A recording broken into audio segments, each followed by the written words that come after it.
کبھی نبی کا تذکرہ فرماتا ہے تو ان کے ہاتھوں کے بارے میں ید اللہ کو قائم کہہ کے پکارا جاتا ہے، ان کے سفر کو یاد کیا جاتا ہے تو سبحان الذی اسریٰ کہا جاتا ہے، ان کی نورانیت کو یاد کیا جاتا ہے تو ترجمہ من اللہ نور کہا جاتا ہے، ان کے نام کو پکارا جاتا ہے تو محمد رسول اللہ کہا جاتا ہے، کبھی ان کی رسالت کا تذکرہ ہوتا ہے تو وما ارسلناک الا رحمۃ للعالمین کہا جاتا ہے، کبھی انہیں طٰہٰ کہا جاتا ہے، کبھی یاسین کہا جاتا ہے، کبھی مزمل کہا جاتا ہے، کبھی مدثر کہا جاتا ہے، کبھی ماذا کہا جاتا ہے، کبھی ملجا کہا جاتا ہے۔ ہمیں حیران تو ہونا ہی پڑے گا تو پھر اس کو محبت کے امام نے کہا تیرے تو بس فائدے تنہی سے ہے بڑی، حیران ہوں میرے شاہ میں کیا کیا کہوں تجھے،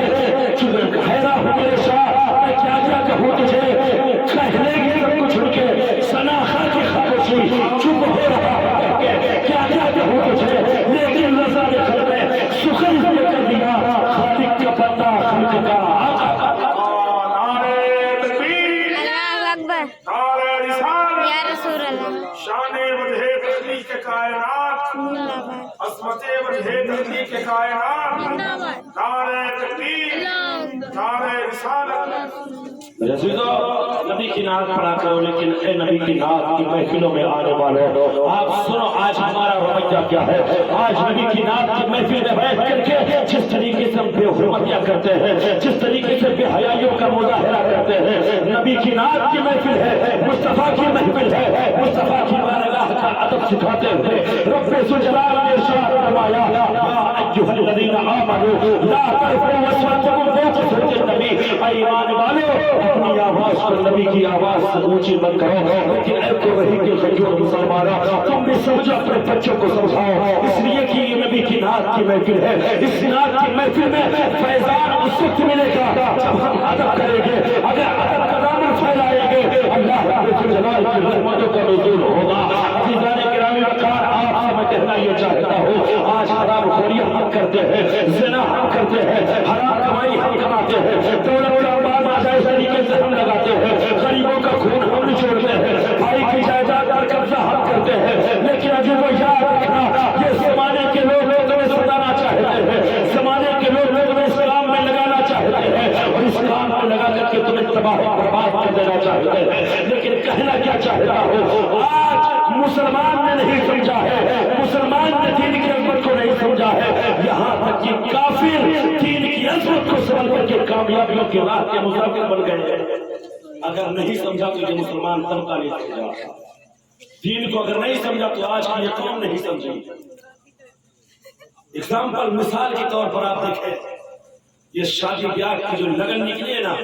اس تاریخ میں کوئی ایسا دن نہ گیا ہوگا، کوئی ایسی رات نہ گئی ہوگی جس رات میں مائک نہ بج رہا ہو، ڈی جے نہ بج رہا ہو، لوگ ناچ گانے نہ کر رہے ہو، لیکن یاد رکھنا عزیزو جب شادی بیاہ کا موقع ہوتا ہے تو ڈی جے بجتا ہے، مائک چلتے ہیں، کوئی پارٹی ہو ڈی جے بجتا ہے، مائک چلتا ہے، کوئی پولیٹیکل پارٹی ہو اس میں بھی ریلیاں نکالی جاتی ہے، مائک چلتا ہے، ڈی جے بجتا ہے، کہیں دھرنا جھگڑا ہو رکھا ہو وہاں بھی ڈی جے چل رہا ہے، سب کچھ چل رہا ہے، لیکن یاد رکھنا نہ آپ کے مائک چلانے سے کسی کو اعتراض ہے، نہ ڈی جے چلانے سے کسی کو اعتراض ہے، اگر اعتراض ہے تو صرف اس آواز سے اعتراض ہے جو پانچ مشرق کے کنارے سے آواز بند ہوتی ہے، اگر اعتراض ہے تو اس آواز سے اعتراض ہے جس میں اللہ کی وحدانیت کا اعلان ہو رہا ہے، اگر اعتراض ہے اس آواز سے اعتراض ہے جس میں نبی کی رسالت کا اعلان ہو رہا ہے، جس میں مومنوں کو کامیابیوں کی راہ دکھائی جا رہی ہے، اس آواز سے اعتراض ہے۔ عزیزو یہی عرض کر رہا تھا کہ مسلمان نہیں سمجھا، اگر سمجھا ہے تو کافر نے دین کی عظمت کو سمجھ کر کے کامیابیوں کی راہ کا مسافر بنا ہے۔ آؤ میں آپ کو بتاتا چلو سب سے پہلے آج سائنس کا دورہ ہے، سائنس اس پر ہے، سب سے پہلا بندہ جو چاند پہ گیا تھا، سب سے پہلا بندہ، لفاظی نہیں کر رہا آپ نیٹ پہ دیکھیے گا، سب سے پہلا بندہ جو چاند پہ گیا تھا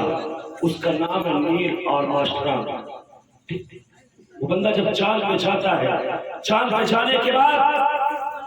اس کو سناٹا ہی سناٹا دکھائی دے رہا، کوئی آواز نہیں ہے،